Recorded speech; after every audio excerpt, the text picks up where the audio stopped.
Alright, so before we get into the video, I am going to do a non-spoiler portion. First part's like a little mini summary review thing, a little bit of yapping, and then we'll get into some nitty-gritty meat and potatoes stuff.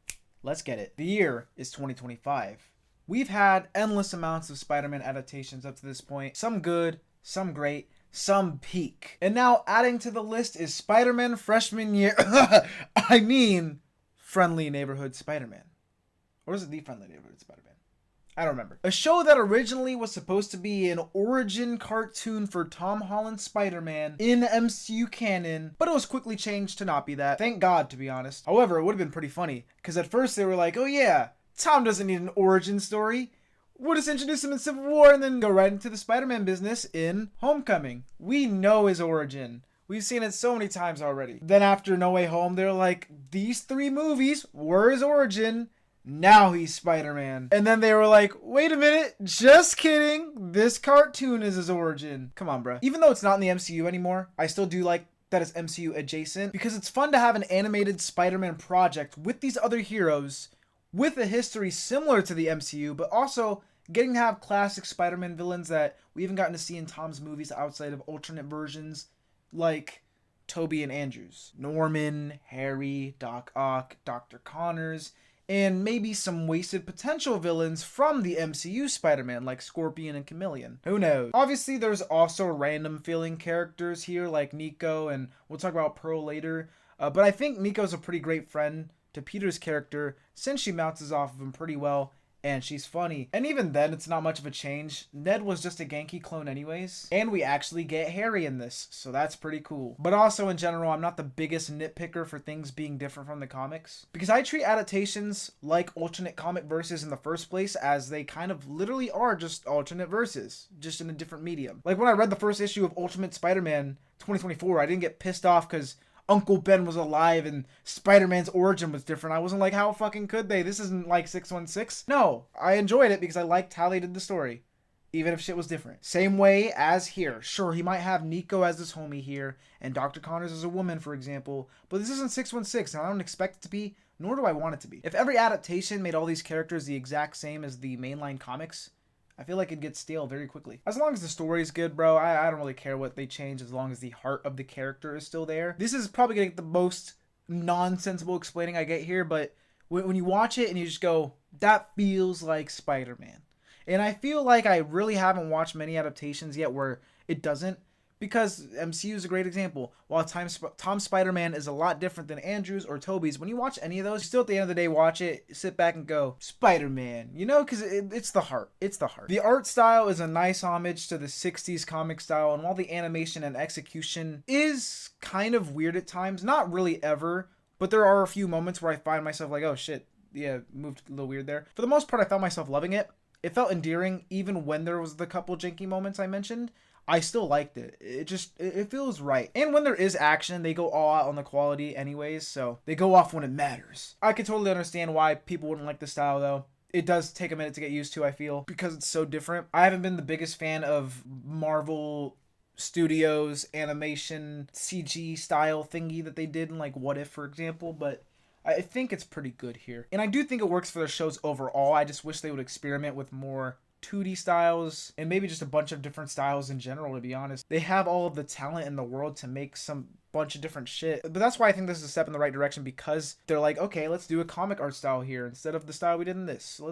So maybe they'll diversify a bit in the future, because if there's one thing that Marvel doesn't have a chokehold on, it's animation. Everybody's known forever that it's DC, but it didn't have to be that way. You watch older Marvel projects and they were so inspired. A lot of those old animations were fun as hell, even if they weren't as good as the DC ones, they were still awesome. I think the great thing with DC is that you watch an animated movie from them and it doesn't feel anything like the current movies. Now that's a double-edged sword on both Marvel and DC. With DC, it's obviously because the DC universe has been so convoluted lately to where they wouldn't even have anything to base it on, really. On the flip side, with Marvel, it can be a good thing at times when they got the Marvel Studios kind of, what's it called? Synergy. The word I was looking for was synergy. It took me like 2 minutes to think of it. I wasn't going to continue the video until I thought of that word, because that's the term that's always used. But I do like MCU synergy at times, but then there's also times where I think Okay, well this is a little too far. I mean, even when you look at the old Avengers show, they replaced a really great one with a still good show, but it was like, okay, we got something really unique out of here for something that's clearly to sell the Avengers in this way. But like I said, double-edged sword. I do like both shows and all that, and that's not even the conversation today. I don't know where we got here. This wasn't in my script at all.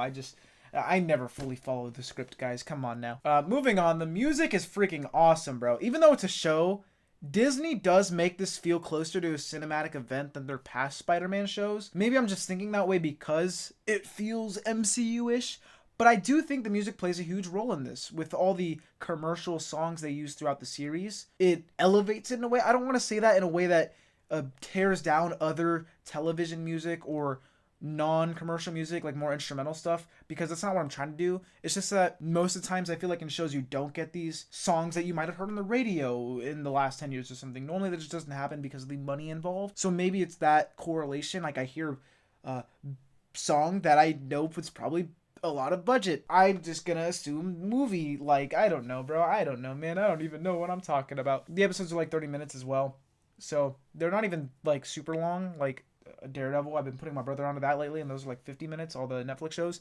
So it's in the length that makes it feel different than other Spider-Man shows. It's only like 10 minutes longer than normal Spider-Man shows. I know that's because they can't make anything considered a movie, or else Sony will get on their ass. But I'm gonna keep talking on the script. Let's get back to the script. Where did I write? Oh yeah, the intro music.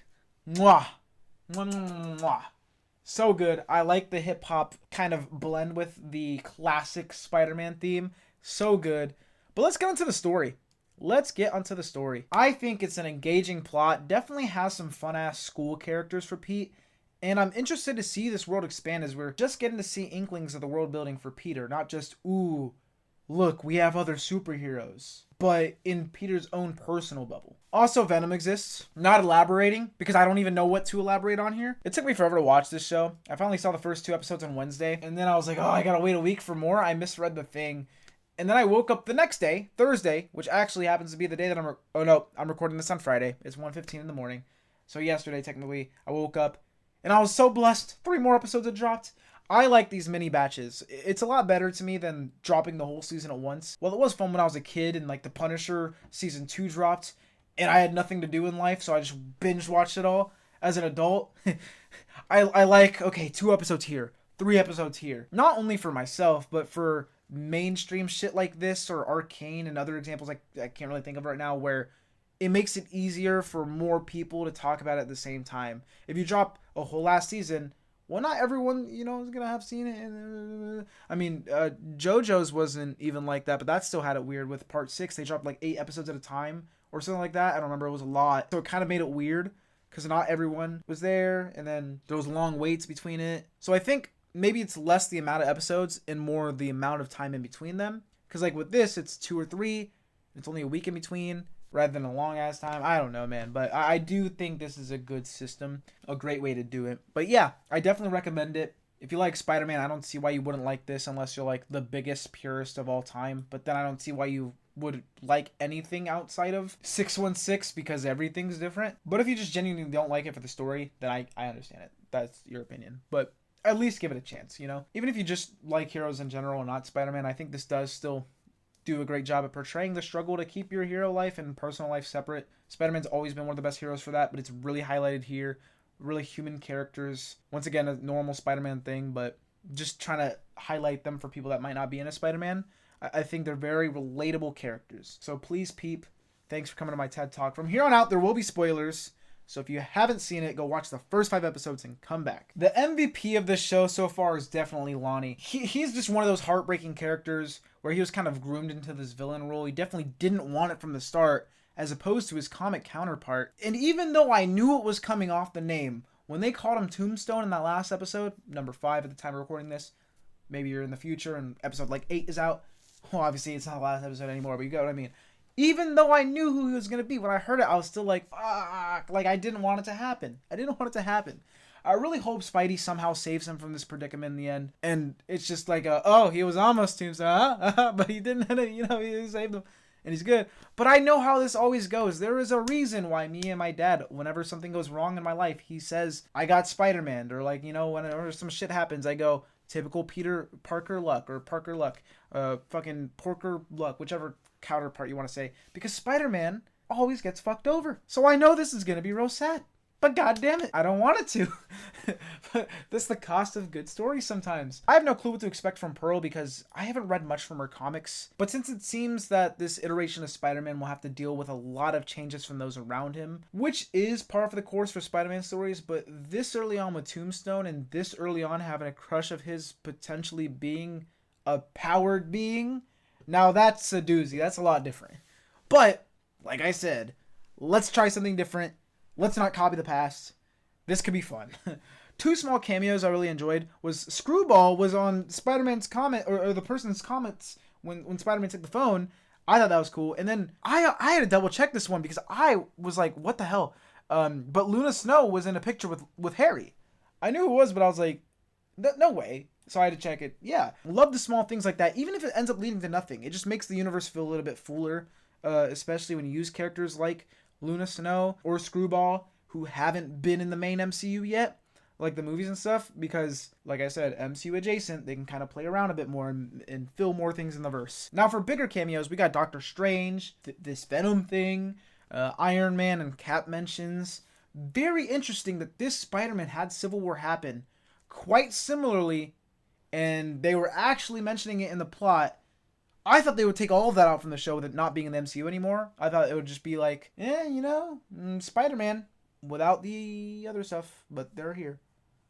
But it's actually kind of integral to the plots of her. I don't know how much, but they've mentioned it a lot, and I think that's pretty sick because it almost gives me vibes of what MCU Spider-Man could have been if not so focused on his relationship with Iron Man. Because yes, while Norman does fill a similar role to Mr. Stark, when it's done through Norman, it opens doors to Harry and other Spider-Man familiarity presences like Oscorp and the like. While when it's done through Tony, it opens up the stuff we get in the MCU. He's more chummy with the Avengers and whatnot, as opposed to more of a friendly neighborhood Spidey.